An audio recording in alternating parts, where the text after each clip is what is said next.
हे आपल्या नवी मुंबई महानगरपालिकेमध्ये आलाय आणि महापालिकेच्या आतापर्यंत कारकिर्दीमध्ये हा आलेला पहिला विषय.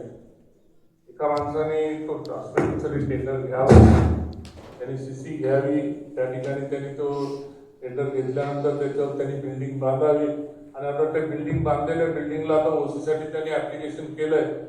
तर महापालिकेने सांगावं की आम्हाला हे अधिग्रहण करायचं आणि आम्हाला ते पाहिजे. म्हणजे तुम्ही एखाद्याच्या प्रॉपर्टीवरती तुम्ही हे आणता. त्यावेळेस त्यांना प्लॉट अलॉट झाला तर आपण जर झोपलेलं नव्हतं, प्लॉट टेंडर निघाला तर टेंडर निघाला, त्यावेळेस जर टेंडर निघालेला प्लॉट हा पब्लिश होतो आणि त्यावेळेस जर तो टेंडर पब्लिश होतो तर त्यावेळेस आपल्या नगरपालिकेने ऑपरेशन घ्यायचं होतं आणि तो टेंडर कॅन्सल करा म्हणून सिडकोला पत्र द्यायचं होतं. ठीक आहे, तो दिला ना दिला तो झाला. आता तुम्हाला अधिग्रहण करायचंय, कुठल्या तुम्ही बहुमताने तो तुम्ही तो पास करून घ्या, हे मला पण माहित आहे. असाच प्रकार निशांत भगतांच्या बाबतीत सुद्धा झालेला होता. निशांत भगत हे कोर्टात गेलेले होते एका प्लॉटच्या बाबतीत. निशांत भगतच्या बाबतीत वाशीचा एक प्लॉट तो प्लॉट होता, इथं बिल्डिंग आहे. निशांत भगतांच्या त्यावेळेस निशांत भगतांच्या हायकोर्टामध्ये गेल्यानंतर तर त्यावेळेस निशांत भगतांनी हा केलेला ऍप्लिकेशन ही केलेला हे त्या 77 यांनी हायकोर्टाने त्यांना हे बेकायदेशीर आहे असं त्याच्यावर तुम्ही करू शकत नाही. सिडकोची प्रॉपर्टी सिडकोला विकायचा अधिकार आहे, ह्या दृष्टिकोनातून तो झाला. आता जर अशा एखाद्या अगोदरच हायकोर्टाने त्याच्यावरती ताशेरे ओढले असेल आणि आता तुम्ही जर असं करत असाल, मला वाटतं आता 9 तारखेला मला वाटतं ह्या विषयावरती सुद्धा आपल्याकडे प्रस्ताव आल्यानंतर संबंधित व्यक्ती हा कोर्टामध्ये गेलेला आहे आणि आता तो कोर्टात उद्या मला वाटतं तारीख कधी काय 7 तारीख 8 तारीख 9 तारीख काहीतरी तारीख सुद्धा आहे. मला वाटतं की हे जर असं जर दुसऱ्यांची प्रॉपर्टी आपण असं करतो तर त्याला नियमावली पण असायला पाहिजे. तर तुम्ही हा प्रस्तावच जर आणायचा होता तर तुम्ही डायरेक्टच ताब्यात घ्या. याला काय अर्थ आहे की मनोजची प्रॉपर्टी मी डायरेक्ट ताब्यात घ्या. तुम्ही ह्याच्यात आणायला पाहिजे तर सर्व की एवढ्या करोडची प्रॉपर्टी आहे, एवढे पैसे त्याला भरपाई देऊन आपण एवढे त्याला पैसे देऊन आपण ती प्रॉपर्टी आपण ताब्यात घ्यायला पाहिजे. अशा पद्धतीने तो प्रस्ताव आणायला पाहिजे होता. उद्या जर आता 9 तारखेला जर कोर्टामध्ये जर उद्या विषय असेल आणि त्या कोर्टातल्या विषयावरती जर जुन्या विषयावर जर कोर्ट बोलला तुम्हाला अगोदर आम्ही नगरपालिकेला असाच विषय तुम्ही त्या पद्धतीने आणला होता आणि ही बेकायदेशीर प्रक्रिया आहे म्हणून हायकोर्टाने त्याच्यावर ताशेरे ओढले होते, तर उद्या आम्ही मला अडचणीत येऊ शकतो. आणि पण तुम्ही प्रस्ताव आणताना पण तो व्यवस्थित आणायला पाहिजे ना. समोरच्या मालकाला मनोजला विचारायला पाहिजे बाबा तू की जर आम्ही तुझ्या अधिग्रहण करतो, तुला आम्ही एवढे पैसे देतो, एवढे पैसे देऊन आम्ही तुला घेतो असं पण तुम्ही कुठेही आणलं नाही. उलट तसं तो होणार पण नाही विषय. पण माझं म्हणणं आहे आता हा कोर्ट मॅटर आहे, तुम्हाला पास करायचं असेल तर तुम्ही हा मी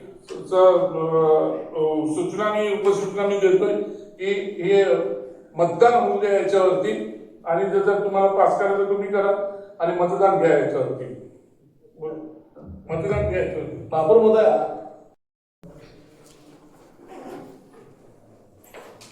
सांगितलं बरोबरच आपल्याला हॉस्पिटल बनायला पाहिजे. त्या मताचा मी स्वतः त्याच्या बाबतीत अग्रगण्य आहे.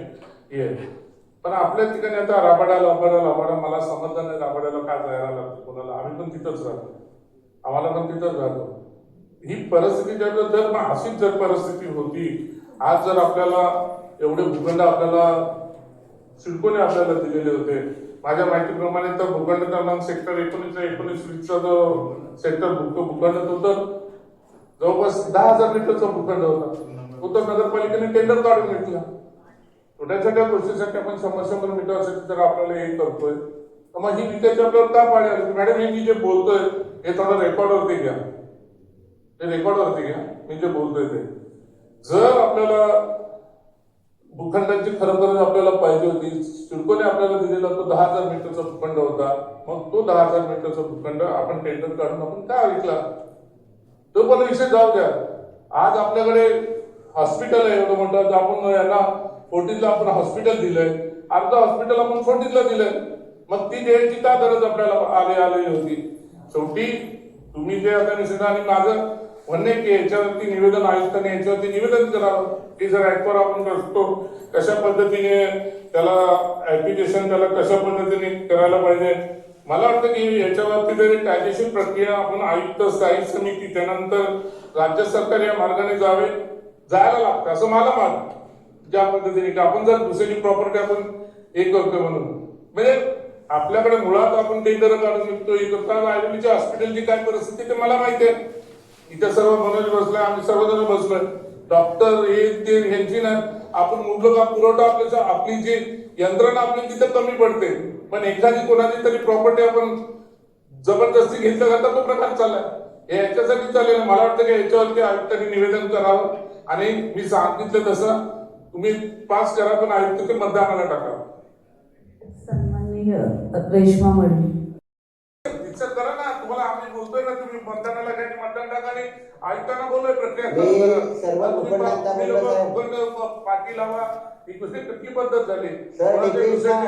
पाठी लावणार का? डीपी प्लॅन मध्ये आरक्षित सर्व भूखंड. अरे डीपी प्लॅन तुम्ही पहिले शिल्पकर भूखंड घ्या ना, ते पहिले ताकद दाखवा आपली. दिलेले शिल्पकरी भूखंड विकले तुम्ही लोकांनी. तुम्ही काय सांगता मला? कुठला विकला? आता तर मी बोलो ना, 17,09,000 मीटरचा भूखंड विकला. कशासाठी आले तो आपल्याकडे? शिल्पकरीच दिला होता तुम्हाला मुख्यालय बांधायला. त्यावेळेस सभागृहात कोण होतं? त्यावेळेस कोण होतं तो तुम्ही त्याविषयी बोलतोय. मला सभागृहाचा जो सदस्य अधिकार आहे त्या अनुषंगाने मी बोलतोय. माझ्या नागरिकांसाठी डीपी प्लान जो मंजूर झालाय, जो हे झालाय, त्याला आरक्षित करण्याचा अधिकार तो सदस्य म्हणून मला दिलाय, तो मी मागतोय.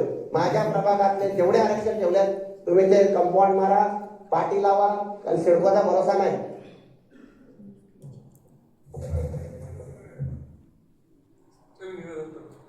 आजची उद्योगनगरी न्यूजला सबस्क्राईब, बेल आयकॉनला प्रेस करा, लाईक, कमेंट आणि शेअर करा.